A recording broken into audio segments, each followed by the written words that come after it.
Welcome back to Movie Recaps. Today I will show you a drama film from 2019 based on true events, entitled Dark Waters. Spoilers ahead. Watch out and take care. A car can be seen driving in the middle of the night. It stops next to a tall fence and a few teenagers come out, immediately jumping over the fence. They find a lake, where two of them skinny dip. Suddenly they are told to get out of the water by two men in a boat, that are spraying the water with some kind of substance. More than 20 years later and a few states over, a group of partners in a law firm gather in a conference room to welcome a new partner, Rob Billet. Meanwhile, two farmers walk into the offices of the firm and demand to speak to him. His secretary goes to fetch him out of the meeting and takes him where the men are waiting. They explain that they are acquaintances of his grandmother, who told them that Rob is an environmental lawyer and they really need his help. One of the men tells him to watch the tapes they've brought. But Rob refuses them, explaining that he defends big corporations.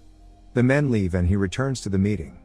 His boss, Tom Turp, asks about the trouble, but Rob brushes it off. That night, Rob is back home with his wife and child, having dinner. He seems troubled. The next day he drives to West Virginia to see his grandmother and investigate the case.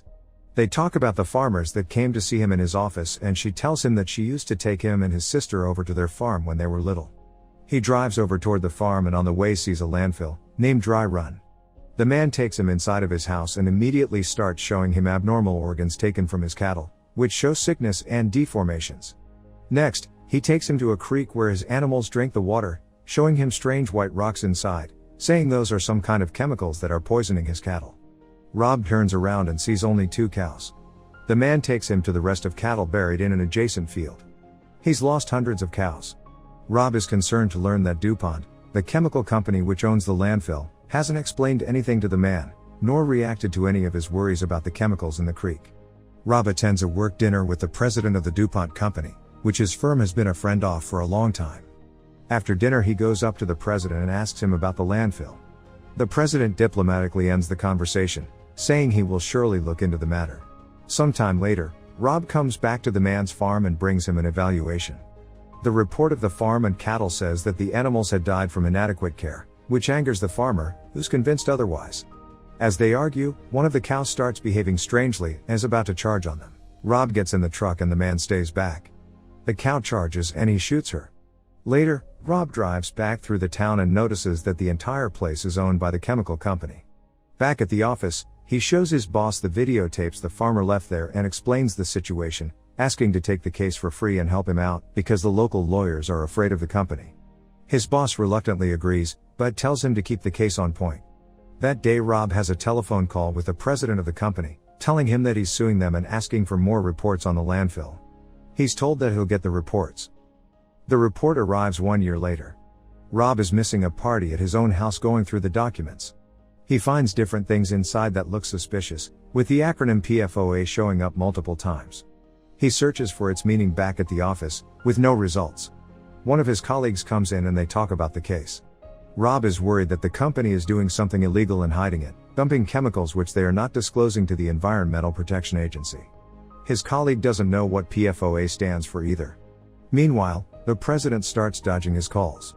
Later that night, Rob attends the Ohio Chemical Alliance Awards dinner with his wife. He looks for the president of DuPont throughout the event and when he finally sees him, he goes over to confront him. The man is angry and makes a scene that doesn't go well with Rob's wife, who's concerned if Rob knows who he's going up against. The next day, Rob's boss is furious with him for making the case a big deal. Court-ordered documents for the case arrive at the office. DuPont is trying to bury Rob in materials and reports, but he's determined to find out what is going on, so he starts going through them alone. He finds the acronym PFOA again, with the addition of C8. Meanwhile, the farmers are getting slack back in their town for suing the chemical company, because it's the top employer in the area. Rob meets with a chemist to ask him about the things he's found. The chemist tells him that he hasn't heard of PFOA, but something similar. It stands for a synthetic compound made in a lab. When Rob asks him what would happen if the compound is ingested, the chemist can't believe the question, saying that's like asking what would happen if you ingest a tire. 1 more year later, Rob is getting deeper in the case, as he realizes that DuPont isn't just poisoning cattle, but the people as well. The chemical he's found on the document is in the town's water. He finds documents that confirm the suspicion. Meanwhile, back in West Virginia, the farmer that called Rob is seeing a doctor, because he's been sick for a long time. When he gets back home with his wife, They find out that their documents have been ransacked and the samples from the cattle stolen. DuPont is threatening them and the farmer is desperate to protect his family. Soon after, Rob makes an even more terrifying discovery. Rob is back home and he tells his wife that DuPont is poisoning everyone, their baby included. His wife doesn't want to accept it, but he explains it to her. The chemical he's been investigating was created during the Manhattan Project in World War II. After the war, some companies realized that they can use the same chemical in other products. DuPont was one of them. They took the chemical, renamed it C8 and made a coating for pans called Teflon. The coating is made in a factory in West Virginia and the company knew it was poisonous dating back from the 60s.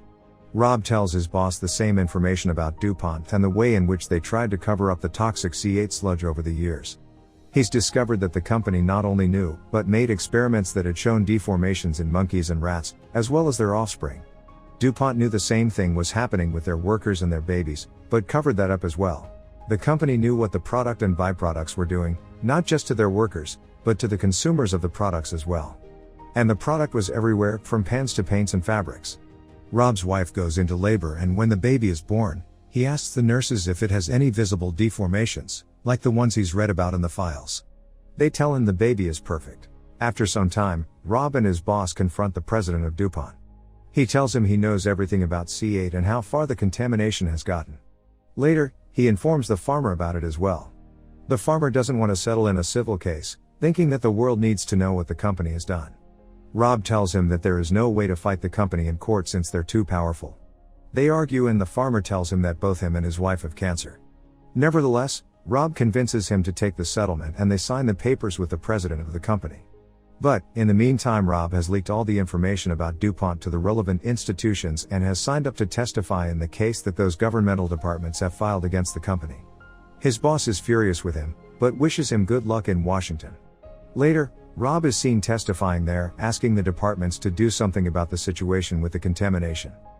1 year later in 2001, Rob, his wife and one of his colleagues are called in the home of the Kidgers, who've gotten a letter from DuPont.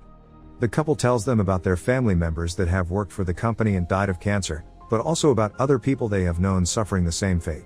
The latest information prompts Rob to present his law firm with a potential class action case, in which they would be representing the people directly hurt by the company. He bases the case around a legal loophole that DuPont have set themselves, based on self-regulation and medical monitoring. The partners in the firm are divided, with some thinking that the company isn't in the wrong and others staying on Rob's side. The boss of the firm defends Rob in the case, arguing they should do the right thing and nail DuPont for their crime. The next year, the case finally goes to court, together with Harry Dietzler on Rob's side. DuPont files a motion to dismiss the case, since new regulations about contamination have been put in place overnight, changing the course of Dietzler and Rob's legal case. The official that's there to testify is seen sitting next to the president of the company and later is accused by Dietzler that she might as well be working for them. 1 more year later, Teflon becomes a popular topic on the news in America and in the world, with more and more alarming information coming to light about the substance. The Kidgers also get threatened when one of their houses gets burned down. They were lucky enough that was the empty one. Another year later, the battle continues. The chairman of the DuPont company is being deposed by Rob for the case. Rob confronts him with the evidence about C8 from the 70s, listing diseases like cancer, infertility and many others that have been shown to be caused by the chemical. He continues to show him documents about their own experiments they've been trying to hide and deny doing in the first place. The defendant's attorneys are ready to leave the deposition, when Rob shows the chairman a picture of a deformed child. Rob leaves the office and starts going toward his car, panicking. He starts the car slowly, terrified that it might have been rigged with a bomb. Sometime later, DuPont has been fined by the EPA to pay $16 million in damages. But the damages the company needs to pay to the class suit members is being mediated by a third party, which implements an independent science panel to determine the medical monitoring aspect of the lawsuit. That day, Rob and his 2 colleagues are celebrating. One of them is very suspicious about the outcome from the science panel, thinking the people from the case won't show up for their examinations and will take money from a settlement with DuPont. Rob comes up with the idea to check their blood first and give them their money after that, so they can show what the company has done and stop their actions in the future. Some years later, the blood tests are ongoing as Rob drives into the West Virginian town. Many people have gathered to be tested at a mobile laboratory.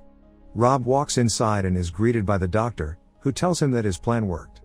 Interestingly, a woman who is getting a test still believes that DuPont haven't done anything.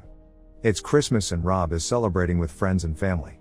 He gets a call from his colleague, informing him that 69,000 people have been tested, gathering an insane amount of data they needed. 11 years since the beginning of the case, the farmer has died and Rob attends his funeral with his family. After the funeral, they go to a local diner, when a man approaches them and tells Rob that his brother has also died from cancer. They leave and drive by the unemployment office, where many people can be seen, some of them angry with Rob. Later, the Kriegers call him to tell him that they have trouble with the locals blaming them for being part of the case, angry that the case seems endless. The wait for the results of the analysis of the data is taking forever. One more year later, Rob is seen having breakfast with his wife and 3 sons. The kids leave for school and he wonders if they can still afford their Catholic school. His wife gets angry with him because he has been obsessing with the case for so long and has no idea what has been going on with their family. She storms out. Later that day, Rob argues with his boss about the case. He explains that all the other governmental instances have given up on the problem with DuPont and that this case is the only thing left that can fight the company. As they argue, Rob starts shaking uncontrollably, while his boss informs him that he will receive another pay cut. Rob gets a seizure and falls on the ground. They take him to a hospital and are performing tests. Later, his wife and boss are there waiting for the results. A doctor comes in and explains that he has had some kind of neurological problem.